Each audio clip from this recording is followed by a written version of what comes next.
Chapter 6. The Mountain of the Black Seers.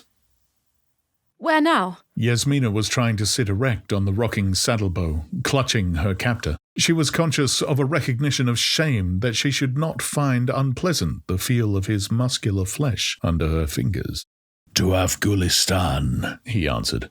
"It's a perilous road, but the stallion will carry us easily, unless we fall in with some of your friends or my tribal enemies. Now that Yar Afzal is dead, those damned Wazulis will be on our heels. I'm surprised we haven't sighted them behind us already." Who was that man you rode down? She asked. "I don't know. I never saw him before. He's no ghoulie, that's certain. What the devil he was doing there is more than I can say. There was a girl with him too." Yes. Her gaze was shadowed. I cannot understand that. That girl was my maid, Gitara. Do you suppose she was coming to aid me? That the man was a friend? If so, the Wazulis have captured them both. "Well," he answered, "there's nothing we can do. If we go back, they'll skin us both. I can't understand how a girl like that could get this far into the mountains with only one man, and he a robed scholar, for that's what he looked like. There's something infernally queer in all this. That fellow Yar Afzal beat and sent away. He moved like a man walking in his sleep. I've seen the priests of Zamora perform their abominable rituals in their forbidden temples, and their victims had a stare like that man. The priests looked into their eyes and muttered incantations, and then the people became the walking dead men with glassy eyes doing as they were ordered. And then I saw what the fellow had in his hand, which Yar Afzal picked up. It was like a big black jade bead, such as the temple girls of Yezud wear when they dance before the black stone spider, which is their god. Yar Afzal held it in his hand, and he didn't pick up anything else. Yet when he fell dead, a spider, like the god at Yezud, only smaller, ran out of his fingers. And then when the Wazulis stood uncertain there, a voice cried out for them to kill me, and I know that voice didn't come from any of the warriors, nor from the woman who watched by the huts. It seemed to come from above." Yasmina did not reply. She glanced at the stark outlines of the mountains all about them and shuddered. Her soul shrank from their gaunt brutality. This was a grim, naked land where anything might happen. Age-old traditions invested it with shuddery horror for anyone born in the hot, luxuriant southern plains. The sun was high, beating down with fierce heat, yet the wind that blew in fitful gusts seemed to sweep off slopes of ice. Once she heard a strange rushing above them that was not the sweep of the wind, and from the way Conan looked up, she knew it was not a common sound to him either. She thought that a strip of the cold blue sky was momentarily blurred, as if some all but invisible object had swept between it and herself, but she could not be sure. Neither made any comment, but Conan loosened his knife in his scabbard. They were following a faintly marked path, dipping down into ravines so deep the sun never struck bottom, labouring up steep slopes where loose shale threatened to slide from beneath their feet, and following knife-edge ridges with blue-hazed echoing depths on either hand. The sun had passed at zenith when they crossed a narrow trail winding among the crags. Conan reined the horse aside and followed it southward, going almost at right angles to their former course. "A Galzai village is at one end of this trail," he explained. "The women follow it to a well for water. You need new garments." Glancing down at her flimsy attire, Yasmina agreed with him. Her cloth of gold slippers were in tatters, her robes and silken undergarments torn to shreds that scarcely held together. Garments meant for the streets of Peshkori were scarcely appropriate for the crags of the Himelians. Coming to a crook in the trail, Conan dismounted, helped Yasmina down, and waited. Presently he nodded, although she heard nothing. "A woman coming along the trail," he remarked. In sudden panic she clutched his arm. "You will not kill her?" "I don't kill women, ordinarily," he grunted. though some of the hill women are she-wolves. No, he grinned as at a huge jest. By Crom, I'll pay for her clothes. How is that? He displayed a large handful of gold coins and replaced all but the largest. She nodded, much relieved. It was perhaps natural for men to slay and die. Her flesh crawled at the thought of watching the butchery of a woman. Presently, a woman appeared around the crook of the trail, a tall, slim Galzai girl, straight as a young sapling, bearing a great empty gourd. She stopped short, and the gourd fell from her hands when she saw them. She wavered as though to run, then realized that Conan was too close to her to allow her to escape, and so stood still, staring at them with a mixed expression of fear and curiosity. Conan displayed the gold coin. If you will give this woman your garments, he said, I will give you this money. The response was instant. The girl smiled broadly with surprise and delight, and with the disdain of a hill woman for prudish conventions, promptly yanked off her sleeveless embroidered vest, slipped down her wide trousers and stepped out of them, twitched off her wide-sleeved shirt and kicked off her sandals. Bundling them all in a bunch, she proffered them to Conan, who handed them to the astonished Devi. Get behind that rock and put these on, he directed, further proving himself no native hillman.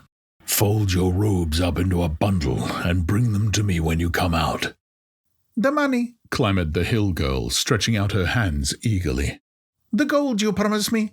Conan flipped the coin to her. She caught it, bit, then thrust it into her hair, bent and caught up the gourd, and went on down the path, as devoid of self-consciousness as of garments. Conan waited with some impatience while the Devi, for the first time in her pampered life, dressed herself. When she stepped from behind the rock, he swore in surprise, and she felt a curious rush of emotions at the unrestrained admiration burning in his fierce blue eyes. She felt shame, embarrassment, yet a stimulation of vanity she had never before experienced, and a tingling when meeting the impact of his eyes. He laid a heavy hand on her shoulder and turned her about, staring avidly at her from all angles. By Crom, said he, in these smoky, mystic robes you were aloof and cold and far off as a star. Now you are a woman of warm flesh and blood. You went behind that rock as the Devi of Vendhya. You come out as a hill girl, though 1,000 times more beautiful than any wench of the Zaibar. You were a goddess. Now you are real. He spanked her resoundingly, and she, recognizing this as merely another expression of admiration, did not feel outraged. It was, indeed, as if the changing of her garments had wrought a change in her personality. The feelings and sensations she had suppressed rose to domination in her now, as if the queenly robes she had cast off had been material shackles and inhibitions. But Conan, in his renewed admiration, did not forget that peril lurked all about them.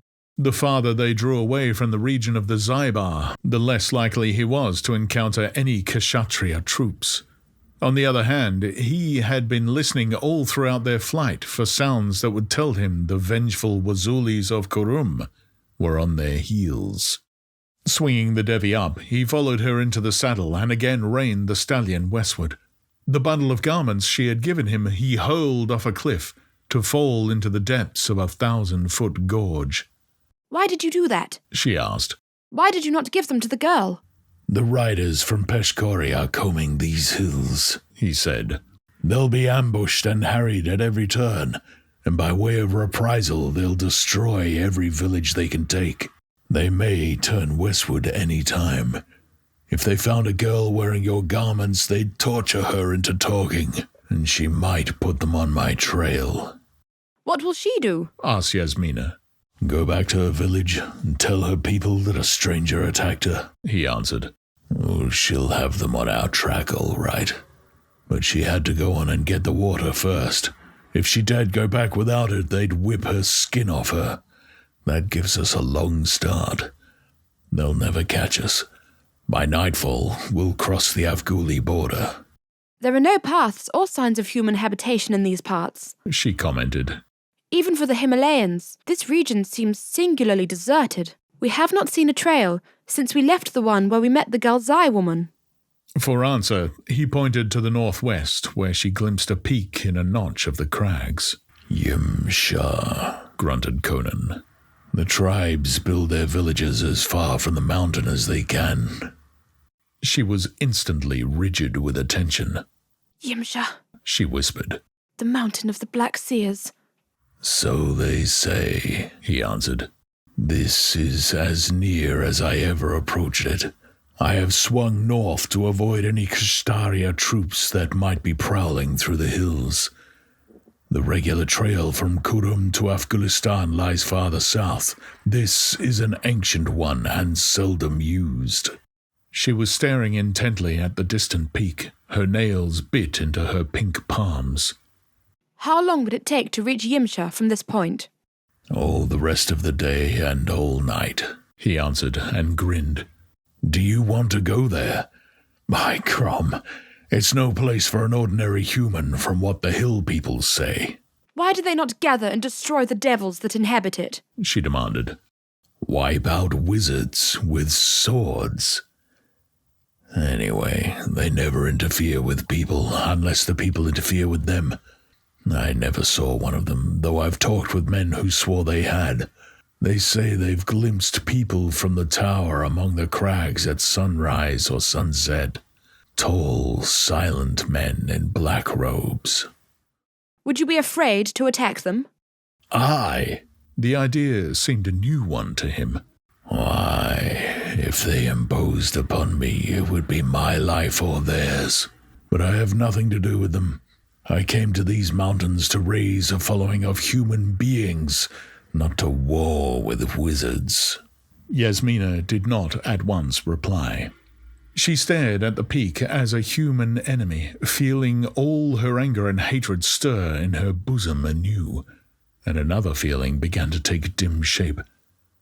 She had plotted to hurl against the masters of Yimsha the man in whose arms she was now carried. Perhaps there was another way, besides the method she had planned, to accomplish her purpose. She could not mistake the look that was beginning to dawn in this wild man's eyes as they rested on her. Kingdoms have fallen when a woman's slim white hands pulled the strings of destiny. Suddenly she stiffened, pointing. Look! Just visible on the distant peak there hung a cloud of peculiar aspect. It was a frosty crimson in colour, veined with sparkling gold. This cloud was in motion. It rotated, and as it whirled, it contracted. It dwindled to a spinning taper that flashed in the sun, and suddenly it detached itself from the snow-tipped peak, floated out over the void like a gay-hued feather, and became invisible against the cerulean sky. What could that have been? Asked the girl uneasily, as a shoulder of rock shut the distant mountain from view. The phenomenon had been disturbing, even in its beauty. The hillmen call it Yimsha's carpet, whatever that means, answered Conan. I've seen 500 of them running as if the devil were at their heels to hide themselves in caves and crags because they saw that crimson cloud float up from the peak. What in... They had advanced through a narrow, knife-cut gash between turreted walls and emerged upon a broad ledge flanked by a series of rugged slopes on one hand and a gigantic precipice on the other. The dim trail followed this ledge, bent around a shoulder, and reappeared at intervals far away, working a tedious way downward. And emerging from the cut that opened upon the ledge, the black stallion halted short, snorting. Conan urged him on impatiently, and the horse snorted and threw his head up and down, quivering and straining as if against an invisible barrier. Conan swore and swung off, lifting Yasmina down with him. He went forward with a hand thrown out before him, as if expecting to encounter unseen resistance, but there was nothing to hinder him, though when he tried to lead the horse, it neighed shrilly and jerked back. Then Yasmina cried out, and Conan wheeled, hand starting to knife hilt. Neither of them had seen him come, but he stood there with his arms folded, a man in a camel hair robe and a green turban. Conan grunted with surprise to recognize the man the stallion had spurned in the ravine outside the Wazuli village. "Who the devil are you?" he demanded. The man did not answer. Conan noticed that his eyes were wide, fixed, and of a peculiar luminous quality, and those eyes held his like a magnet. Khemsar's sorcery was based on hypnotism, as is the case with most Eastern magic.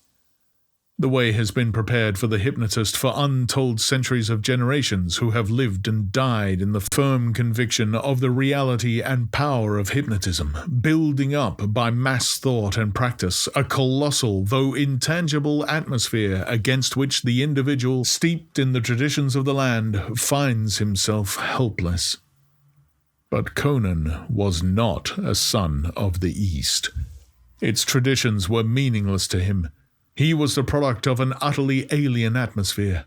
Hypnotism was not even a myth in Cimmeria. The heritage that prepared a native of the East for submission to the mesmerist was not his. He was aware of what Khemsar was trying to do to him, but he felt the impact of the man's uncanny power only as a vague impulsion, a tugging and pulling that he could shake off as a man shakes spiderwebs from his garments. Aware of hostility and black magic, he ripped out his long knife and lunged as quick on his feet as a mountain lion. But hypnotism was not all of Khemsar's magic. Yasmina, watching, did not see by what roguery of movement or illusion the man in the green turban avoided the terrible disemboweling thrust. But the keen blade wickered between side and lifted arm, and to Yasmina it seemed that Khemsar merely brushed his open palm lightly against Conan's bull neck, but the Cimmerian went down like a slain ox. Yet Conan was not dead. Breaking his fall with his left hand, he slashed at Khemsar's legs even as he went down, and the Rakshar avoided the scythe-like swipe only by a most unwizardly bound backward. Then Yasmina cried out sharply as she saw a woman she recognized as Gitara glide out from among the rocks and come up to the man. The greeting died in the Devi's throat as she saw the malevolence in the girl's beautiful face. Conan was rising slowly, shaken and dazed by the cruel craft of that blow which, delivered with an art forgotten of men before Atlantis sank, would have broken like a rotten twig the neck of a lesser man. Khemsar gazed at him cautiously and a trifle uncertainly. The Rakshar had learned the full flood of his own power when he faced at bay the knives of the maddened Wazulis in the ravine behind Kurum village, but the Cimmerian's resistance had perhaps shaken his newfound confidence a trifle. Sorcery thrives on success, not on failure. He stepped forward, lifting his hand, then halted as if frozen, head tilted back, eyes wide open, hand raised. In spite of himself, Conan followed his gaze, and so did the women, the girl cowering by the trembling stallion, and the girl beside Khemsar. Down the mountain slopes, like a whirl of shining dust blown before the wind, a crimson conoid cloud came dancing.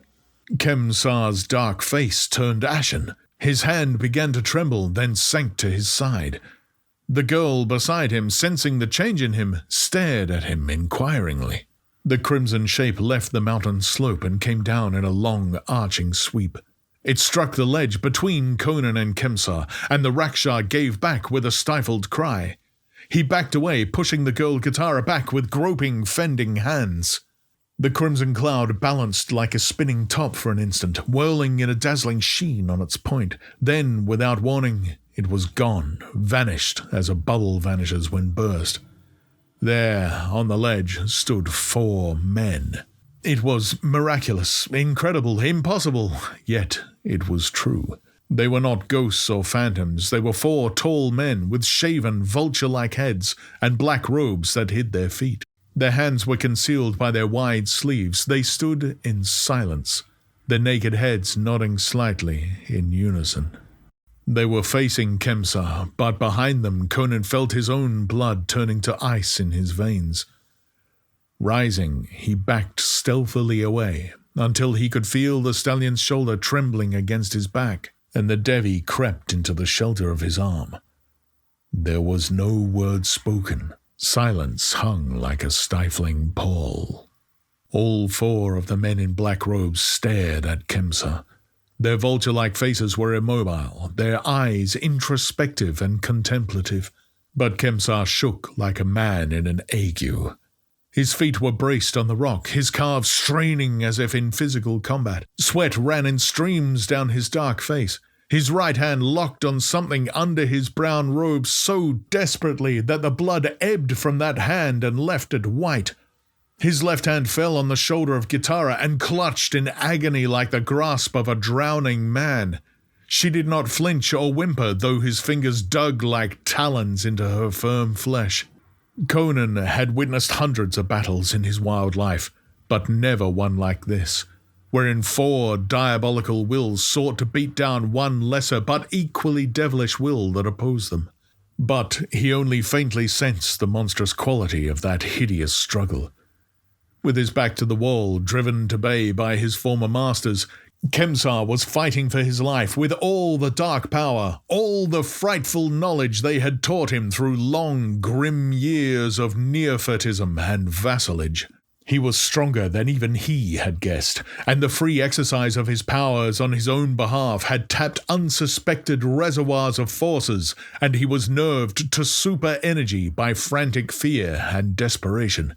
He reeled before the merciless impact of those hypnotic eyes, but he held his ground. His features were distorted into a bestial grin of agony, and his limbs were twisted as on a rack.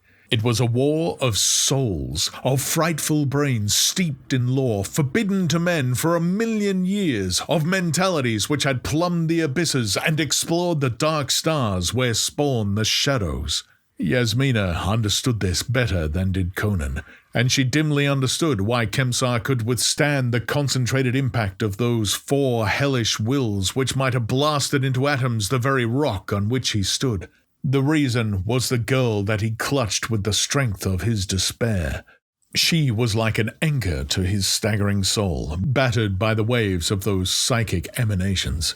His weakness was now his strength. His love for the girl, violent and evil though it might be, was yet a tie that bound him to the rest of humanity, providing an earthly leverage for his will, a chain that his inhuman enemies could not break, at least not break through Kemsar. They realized that before he did, and one of them turned his gaze from the Rakshar full on Gitara. There was no battle there. The girl shrank and wilted like a leaf in the drought. Irresistibly impelled, she tore herself from her lover's arms before he realized what was happening. Then a hideous thing came to pass. She began to back towards the precipice, facing her tormentors, her eyes wide and blank as dark gleaming glass from behind which a lamp has been blown out. Kemsar groaned and staggered towards her, falling into the trap set for him. A divided mind could not maintain the unequal battle. He was beaten, a straw in their hands. The girl went backward, walking like an automaton, and Kemsar reeled drunkenly after her, hands vainly outstretched, groaning, slobbering in his pain, his feet moving heavily like dead things. On the very brink she paused, standing stiffly, her heels on the edge, and he fell on his knees and crawled, whimpering towards her, groping for her, to drag her back from destruction. And just before his clumsy fingers touched her, one of the wizards laughed like the sudden bronze note of a bell in hell. The girl reeled suddenly, and consummate climax of exquisite cruelty, reason and understanding flooded back into her eyes, which flared with awful fear. She screamed, clutching wildly at her lover's straining hand, and then, unable to save herself, fell headlong with a moaning cry. Kemsar hauled himself to the edge and stared over haggardly, his lips working as he mumbled to himself. Then he turned and stared for a long minute at his torturers, with wide eyes that held no human light. And then, with a cry that almost burst the rocks, he reeled up and came rushing towards them, a knife lifted in his hand. One of the Rakshars stepped forward and stamped his foot, and as he stamped there came a rumbling that grew swiftly to a grinding roar. Where his foot struck, a crevice opened in the solid rock that widened instantly. Then, with a deafening crash, a whole section of the ledge gave way. There was a last glimpse of Kemsar with arms wildly upflung, and then he vanished amidst the roar of the avalanche that thundered down into the abyss. The four looked contemplatively at the ragged edge of the rock that formed the new rim of the precipice, and then turned suddenly. Conan, thrown off his feet by the shudder of the mountain, was rising, lifting Yasmina. He seemed to move as slowly as his brain was working. He was befogged and stupid.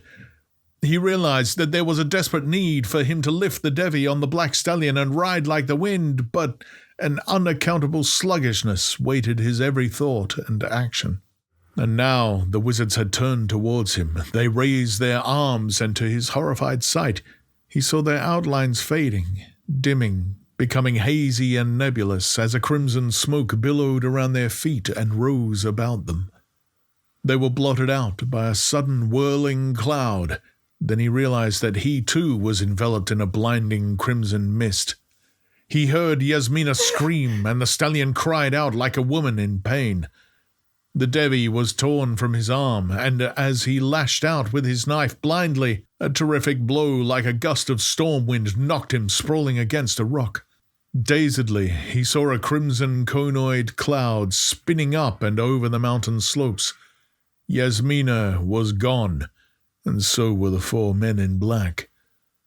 Only the terrified stallion shared the ledge with him.